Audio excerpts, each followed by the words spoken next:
بسم اللہ الرحمن الرحیم نحمده ونصلی علی رسوله الکریم لقد کان لکم فی رسول اللہ اسوۃ حسنہ صدق اللہ العظیم اللہم صلی علی سیدنا محمد النبی الامی وآلہ وسلم۔ ہاتھ دھونا یہ ہے کھانے کے متعلق رسول اللہ صلی اللہ علیہ وسلم کا اسوہ حسنہ۔ اس میں سب سے پہلا لکھا ہے ہاتھ دھونا تمام انبیاء علیہ السلام کی سنت۔ حضرت ابن عباس رضی اللہ عنہ نبی کریم صلی اللہ علیہ وسلم سے روایت کرتے ہیں کہ آپ صلی اللہ علیہ وسلم نے فرمایا کھانے سے قبل اور بعد میں ہاتھ دھونا فقر کو دور کرتا ہے اور تمام نبیوں کی سنت۔ حضرت انس نبی اکرم صلی اللہ علیہ وسلم سے نقل فرماتے ہیں کہ آپ صلی اللہ علیہ وسلم نے فرمایا جو یہ چاہتا ہے کہ اس کے گھر میں خیر زیادہ ہو اسے چاہیے کہ کھانا آئے تو ہاتھ دھوئے اور جب فارغ ہو جائے تو ہاتھ دھوئے۔ حضرت سلمان فارسی رضی اللہ عنہ فرماتے ہیں میں نے تورات میں پڑھا ہے کہ کھانے سے فراغت کے بعد ہاتھ دھونا باعث برکت ہے۔ میں نے یہ بات آپ صلی اللہ علیہ وسلم سے عرض کی تو آپ صلی اللہ علیہ وسلم نے فرمایا کھانے سے قبل اور بعد میں ہاتھ دھونا برکت کا باعث ہے۔ حضرت انس رضی اللہ تعالیٰ عنہ سے مرفوعاً روایت ہے کہ کھانے سے قبل اور بعد میں ہاتھ دھونا وسعت رزق کا باعث ہے۔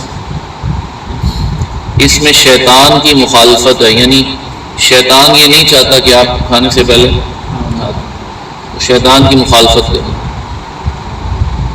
فائدہ احیاء العلوم میں ہے کہ کھانے سے قبل اور فراغت پر ہاتھ دھونا فقر اور غربت کو دور کرتا ہے۔ سبحان اللہ۔ فقر یعنی غربت، کمزوری، یہ فاقے ہو جانا مالی کمزوری کی وجہ سے۔ کھانے سے قبل اور فراغت کے بعد ہاتھ دھونا سنت ہے، اگر ہاتھ صاف ہو تب بھی دھونا سنت ہے۔ بات سمجھ آئی؟ اگر ہاتھ صاف ہو تب بھی دھونا۔ چمچوں اور کانٹوں کی صورت میں چونکہ ہاتھ دھونے کی ضرورت محسوس نہیں کی جاتی اس لیے ان برکات و فوائد سے محرومی ہو جاتی ہے۔ یعنی کہ چمچ سے تو کھانا ہے، ہاتھ دھو کے کیا کریں؟ فرمایا کہ چمچ سے بھی کھائیں تو ہاتھ دھو کر کھائیں، اس لیے کہ سنت ہے، سنت کی نیت سے۔ قدرت نے ہاتھ اسی لیے دیا ہے کہ ہاتھ دھو کر ہاتھ سے کھائے تاکہ یہ برکات و فوائد حاصل ہو۔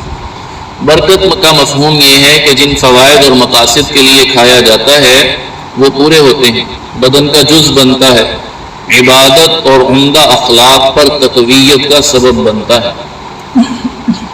برکت کا مطلب اس کا زائد محسوس ہونا بھی ہے، یعنی ہم بعض دفعہ کہتے ہیں نا آج کھانے میں برکت ہوگی، مطلب کیا ہوتا ہے؟ کھانا بڑھ گیا۔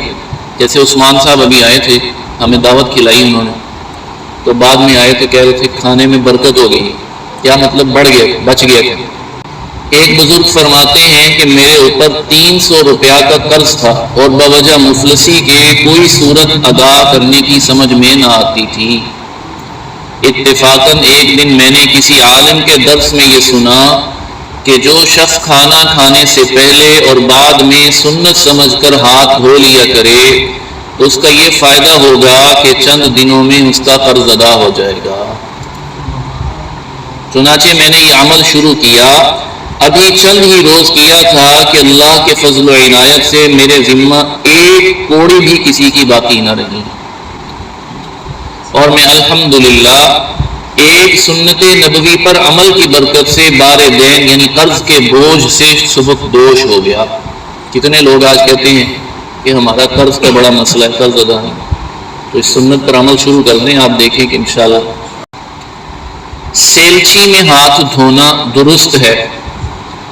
یہ ہاتھ دھونے کے لیے ایک مخصوص برتن بنا ہوتا ہے، دسترخوان پر بیٹھتے ہیں تو بعض جگہ پر وہ برتن آپ کے آگے کر دیا جاتا ہے کہ آپ اس میں ہاتھ دھو لیں، اس کا کہتے ہیں کہ اس میں ہاتھ دھونا درست ہے، لیکن جس برتن میں کھانا کھایا ہو اس میں ہاتھ دھونا بے ادبی ہے۔ جس میں ابھی پلیٹ میں بعض لوگوں کی عادت ہوتی ہے نا پلیٹ میں کھانا کھایا، گلاس پکڑا پانی کا اور ادھر ہی ہاتھ دھو کے چل، تو یہ فرمایا کہ یہ بے ادبی، ٹھیک ہون نہیں کرنا۔ حضرت انس رضی اللہ تعالیٰ عنہ فرماتے ہیں کہ نبی کریم صلی اللہ علیہ وسلم نے فرمایا بسم اللہ کہو، اور ایک اپنے قریب اور ہر ایک اپنے قریب سے کھائے۔ کھانا کھانے سے پہلے بسم اللہ بیان ہو رہا ہو یا کتاب پڑھی جا رہی ہو، اس وقت تسبیح نہیں پڑھنی چاہیے، یا تو آپ علیحدہ بیٹھ کر تسبیح پڑھیں، بیان کے دوران تسبیح کوئی بھی پڑھنا یہ بے ادبی، تعلیم ہو رہی ہو یا بیان ہو رہا ہو اس دوران تسبیح نہیں پڑھنی چاہیے۔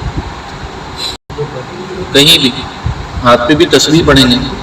حضرت عمر بن نبی سلمہ رضی اللہ تعالیٰ عنہ فرماتے ہیں کہ آپ صلی اللہ علیہ وسلم نے فرمایا بسم اللہ کہو اور اپنی جانب سے کھاؤ۔ فائدہ، صرف بسم اللہ پڑھ لے تب بھی کافی ہے، بسم اللہ الرحمن الرحیم پڑھنا بہتر ہے۔ حضرت انس رضی اللہ تعالیٰ عنہ سے مرفوعاً روایت ہے کہ جس کھانے پر بسم اللہ نہ پڑھی جائے اس میں برکت نہیں ہوتی۔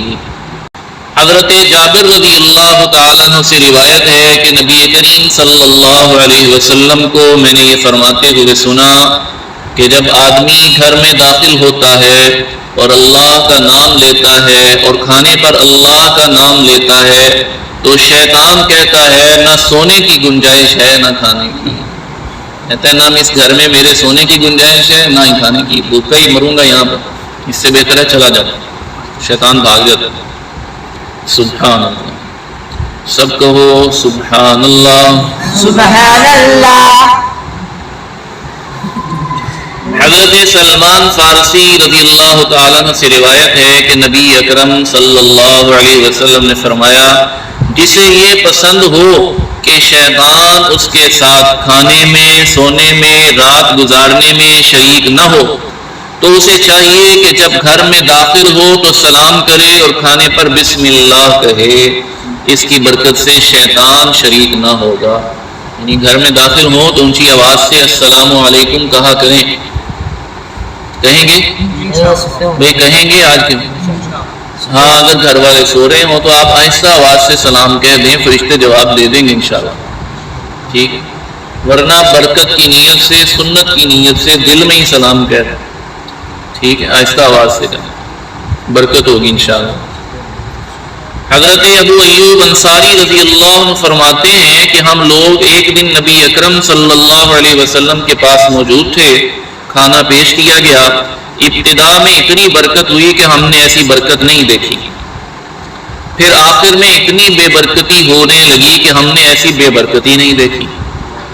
ہم نے آپ صلی اللہ علیہ وسلم سے پوچھا یہ بات کیسے ہوئی؟ تو آپ صلی اللہ علیہ وسلم نے فرمایا ہم لوگ بیٹھے تھے تو بسم اللہ پڑھ چکے تھے، پھر بعد میں ایک شخص شریک ہوا جس نے بسم اللہ نہیں کہا، پس شیطان اس کے ساتھ کھانے لگا، اس کی وجہ سے یہ بے برکتی ہوئی۔ فائدہ، اس سے معلوم ہوا کہ جماعت میں اگر ایک شخص بھی بلا بسم اللہ کہے شریک طعام ہوگا تو اس سے بے برکتی ہوگی، اور اس سے بے برکتی کا اثر پورے کھانے پر ہوگا۔ آج یہ سنت سستی و غفلت اور بے توجہی کی وجہ سے چھوٹتی جا رہی ہے، کھانے کے وقت بسم اللہ پڑھنے کا خیال ہی نہیں آتا۔